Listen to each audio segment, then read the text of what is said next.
गोस्वामी जी वर्णन करते हुए कह रहे हैं रामचरितमानस में, निशिचरी एक सिंधु महुरहाई, करिमाया न भूके खग गहाई, जीव जंतु जे गगन उड़ाई, जब मिलो कि दिन के परिछाई, गई छाह सकतो न उड़ाई, एहि विधि सदा गगन चर खाई, सोई छल हनुमान कह कीना, तासु कपटु कपि तुरत ही चीना, ताहि मारि मारुत सुत धीरा, बारिधि पार गयऊं मति धीरा। देखो, जो दूसरे के पतन से प्रसन्न हो, दूसरे को खा करके जिसकी महत्वाकांक्षा पूरी हो, ऐसी जो ईर्ष्या है वो समाज में कभी कल्याण नहीं करती, क्योंकि वह व्यक्ति को आगे बढ़ने की प्रेरणा नहीं देती, वरन बढ़ते हुए व्यक्ति को गिराने की प्रेरणा देती है।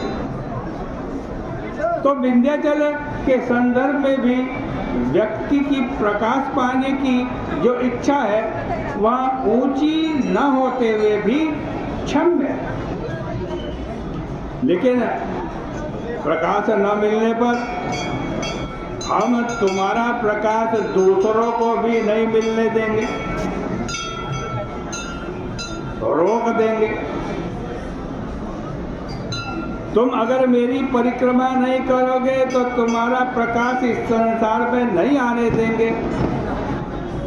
यह महत्वाकांक्षा का विकृत रूप है। गोस्वामी जी मानो यह संकेत करना चाहते हैं कि प्रताप भानु जो राजा जिसकी कथा शुरू में आती है रामचरितमानस में, वह महत्वाकांक्षी था और इतना अधिक महत्वाकांक्षी था कि सारे संसार को जीत लेने के बाद भी उसकी तृप्ति नहीं, संतोष नहीं हुआ और अंत में वह विंध्याचल के गंभीर वन में गया।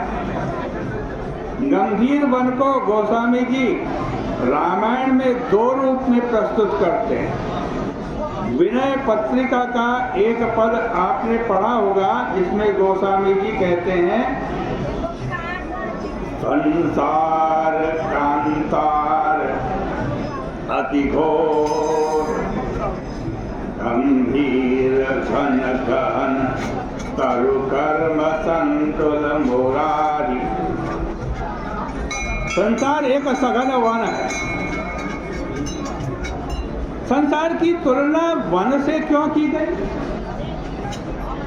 यह बड़ी विचित्र सी बात लगती है, क्योंकि संसार में तो बड़े सुंदर सुंदर नगर हैं, जंगल तो नहीं है, बड़े सुंदर सुंदर नगर, किंतु बड़े बड़े नगरों में बने हुए संसार की तुलना वन से की गई।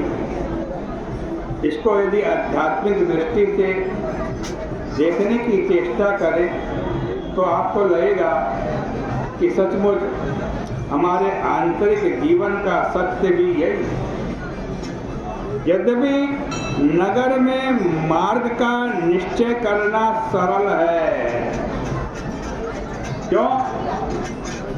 जगह जगह नाम पट्टी लिखी रहती है, किधर से जाना है, किधर से जाना है, एरो लगे रहते हैं, तीर लगे रहते हैं। और आजकल तो गूगल है, उससे पता चल जाता है। इससे आप ठीक मार्ग पर चल सकते हैं। पर जंगल की समस्या यह है कि न तो वहाँ पर सड़कें बनी हुई हैं,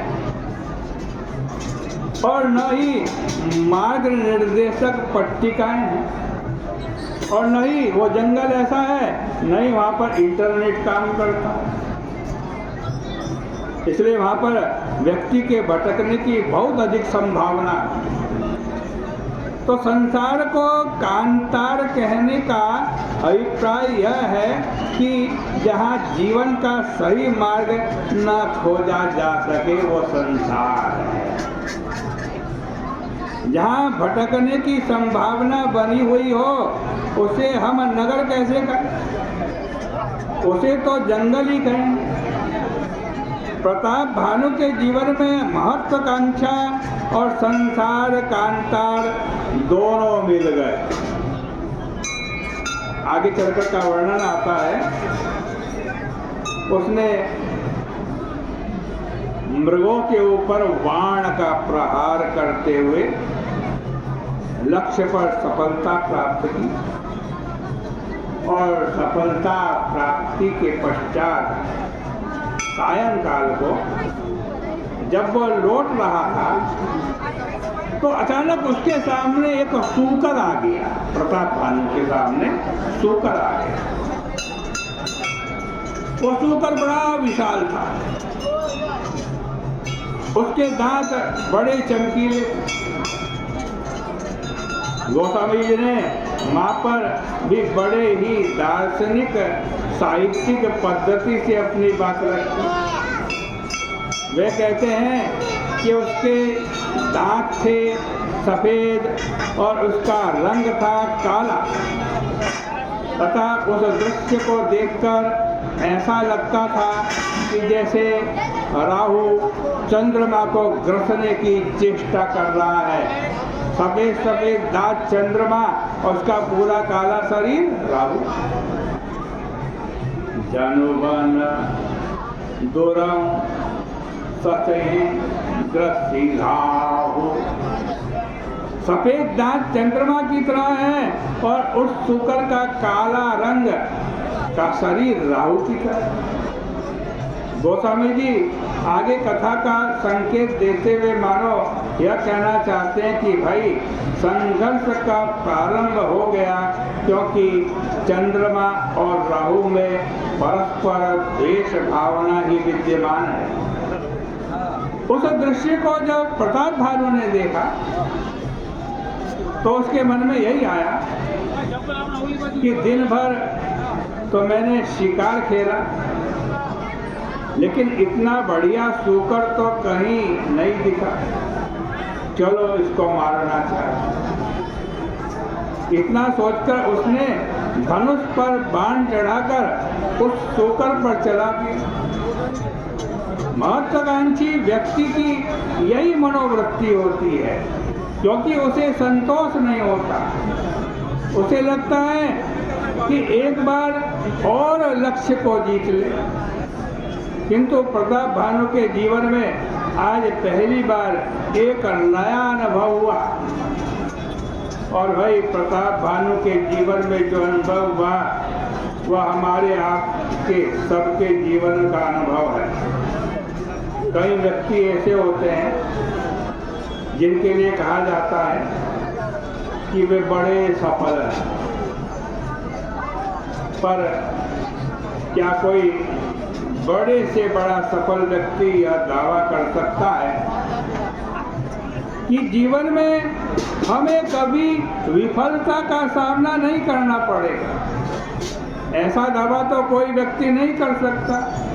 हाँ, अगर कोई व्यक्ति यह समझने की भूल करे कि हमें केवल सफलता ही सफलता मिलेगी, विफलता नहीं मिलेगी, तो ये तो उसकी मिथ्या धारणा है।